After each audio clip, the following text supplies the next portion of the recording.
Thinking of investing, working, or starting a business in the cannabis industry? We've got you covered right here on Plant Problems. Hosted by Tony Frischknecht, Plant Problems takes a different approach to cannabis than what you're seeing and hearing from the mainstream media. Come along with Tony and be in the know about how to invest, work, or start a cannabis business. Let's get the show started with your host, Tony Frischknecht.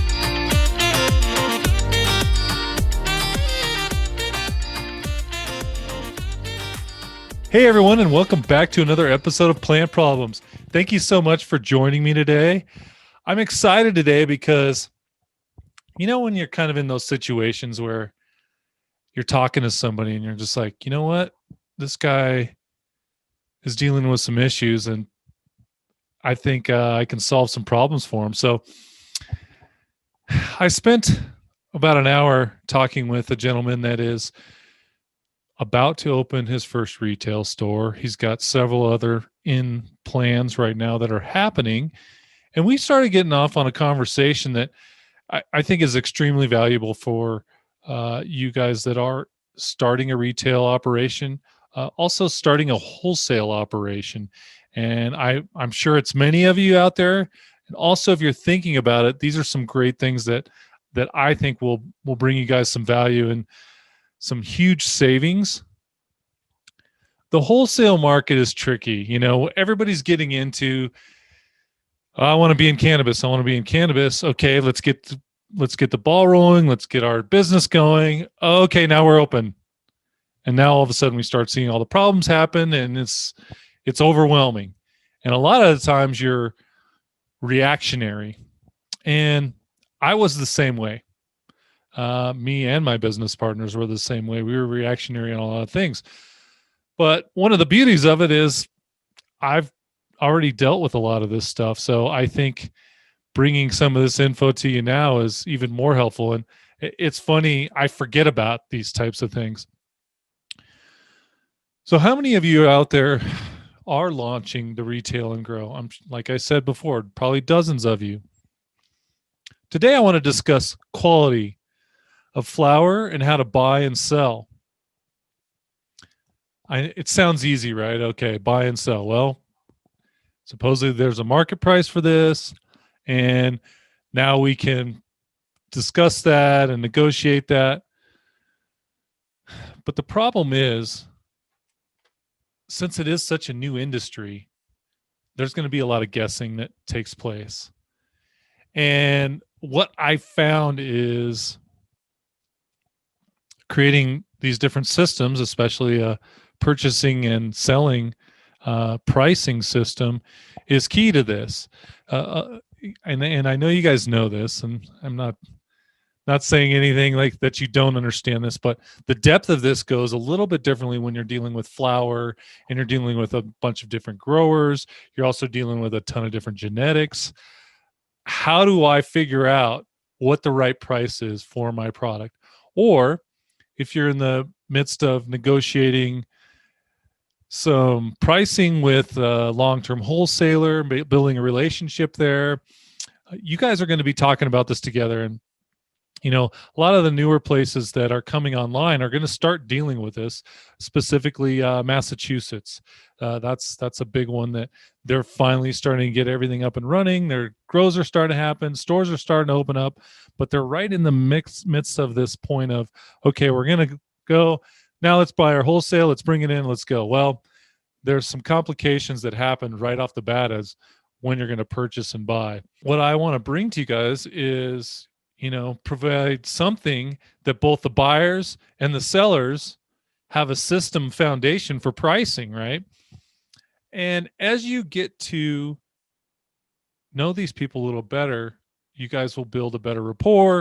Of course, it'll be easier to purchase, but for your first probably couple months, maybe even 6 months, you're going to be learning this. So as I teach you how to create a standardized way to grade your cannabis or your flower,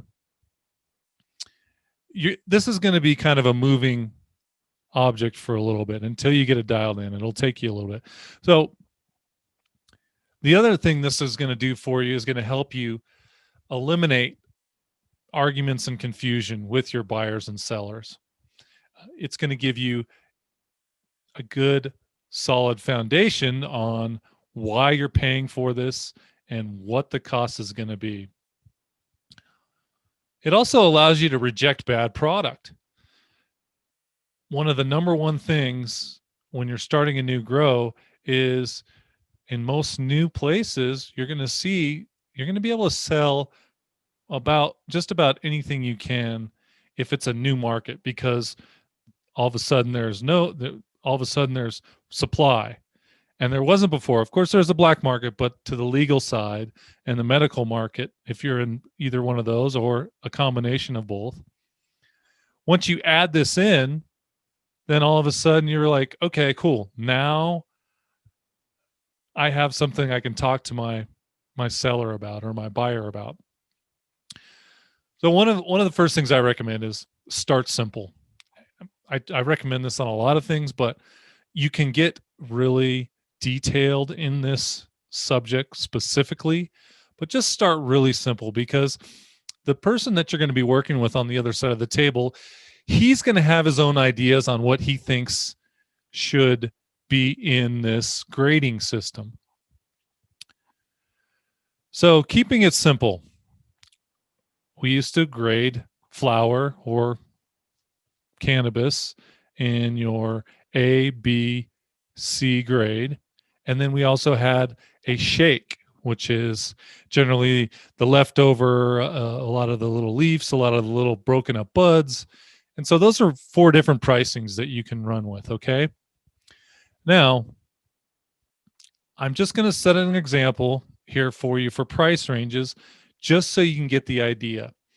Take that to your home state, and I recommend you determine on what the market value is. If you're in a little bit more of a mature market, you may be able to get the tax basis on per pound weight. This is very helpful.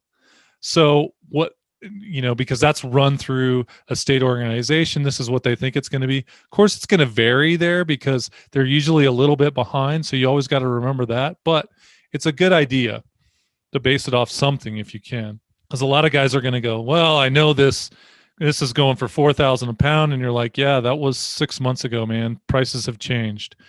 So you have to be aware of prices at all times. So let's get into it. Grade A, example, $2,000 a pound. Grade B, 25% reduction at $1,500 a pound. Grade C at $1,200 a pound, which is a 40% reduction. And what I recommend on shake, they're generally really low. Again, depending on supply, that's always going to change. But you're probably looking at a range between 200 to 600 per pound. Now it's all going to vary, of course, and understanding the market of the edibles market's always a good one. So if you are watching what edibles buyers are paying for shake, that's a really good place to run a baseline. And you know what? We know these guys are getting 300 pounds for quality shake. That's what we charge for shake. Okay, so those are the 4 types, right? Let's go a little deeper. And what we're going to look at right now is 3 different ways to grade your flower. 1, density. 2, the smell. And 3, the potency. These will vary again. Most new states should have a potency and pesticides testing. Okay. So you guys should have something to base this off of.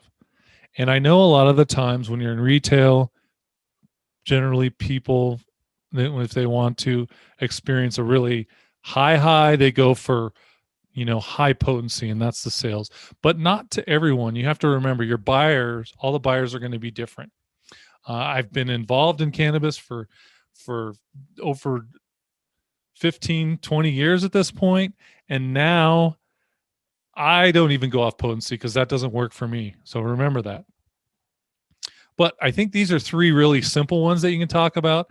And you can build this first before you approach your sellers, or your buyers and say, this is what we base our prices on, so they have an understanding. Okay, we're going to grade it on a scale from 1 to 5, all right? So 1 to 5. Remember that. Keep it really easy. So we're going to do a sliding scale on look. So you've got density of the bud itself. So for you growers out there, you understand this a lot.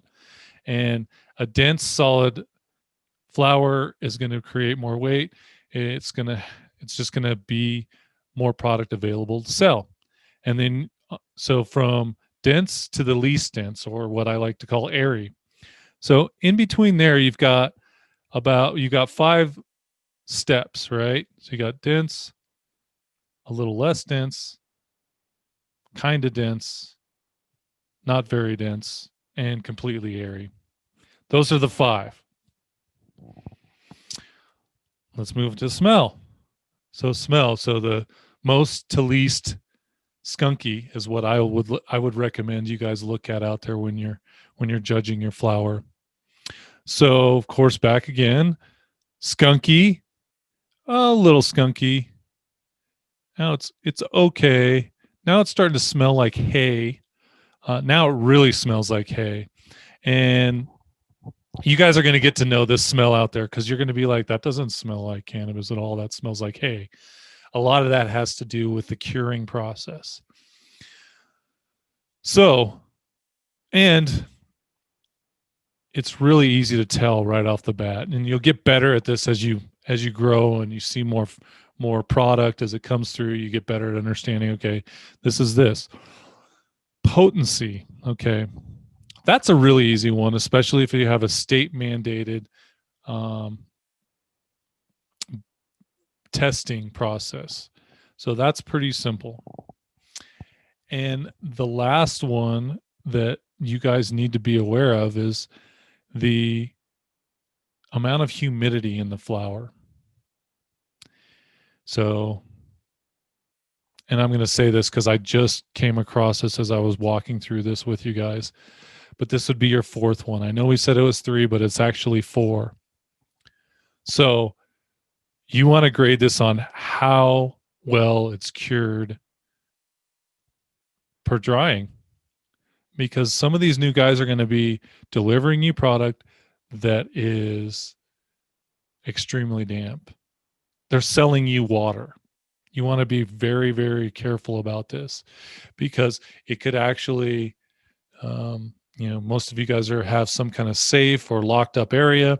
You could actually buy this pound of cannabis, put it in the safe, open it up a couple times, and over a week, maybe, or 2, you could lose 15-20% of the weight, which is huge when you're paying for that kind of high-end product. So be careful that you've got a good humidity that's not gonna just run away. You might lose a little bit because it just over dries, right? But you're going to be looking, you need to be looking in the percentage of, you're going to lose like 70+% just from the curing process right out of the gate. So you've got to find what works for you in your state.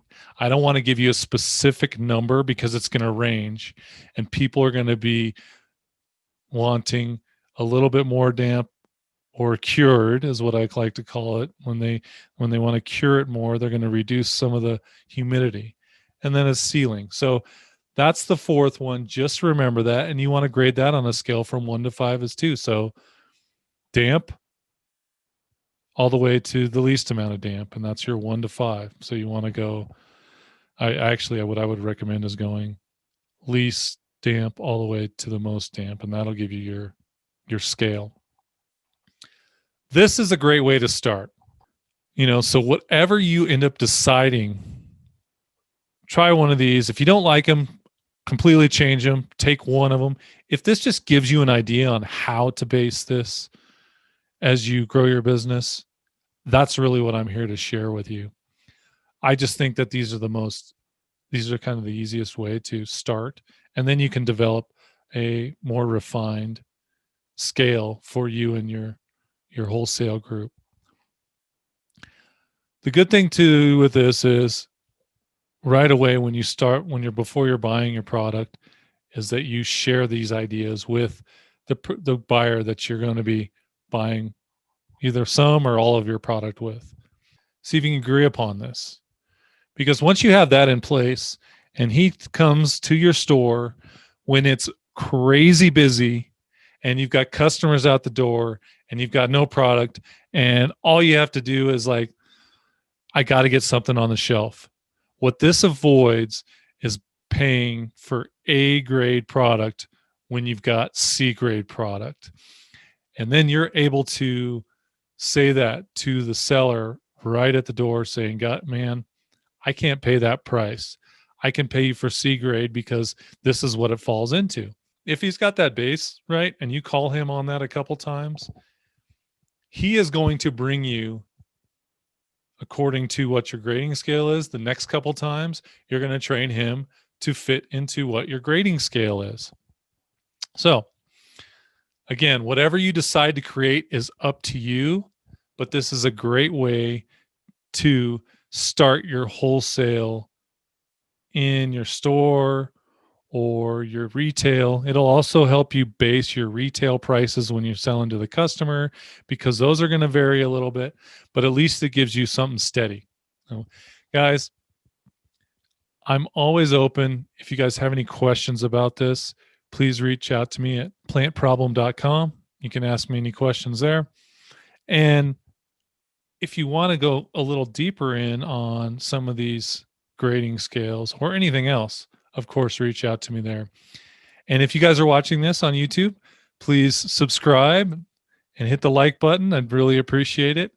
And I hope I gave you guys something to work with today. That's my goal here at Plant Problems, is to bring you guys utilize some awesome information. And you guys out there just starting the business, I wish you the best. And it's time to make your fortune. And I'm here to help. Great, guys. Thanks so much for joining me at Plant Problems. I will see you next time. You've just listened to another insightful episode of Plant Problems. If you like what you heard so far, don't forget to tell your friends and colleagues.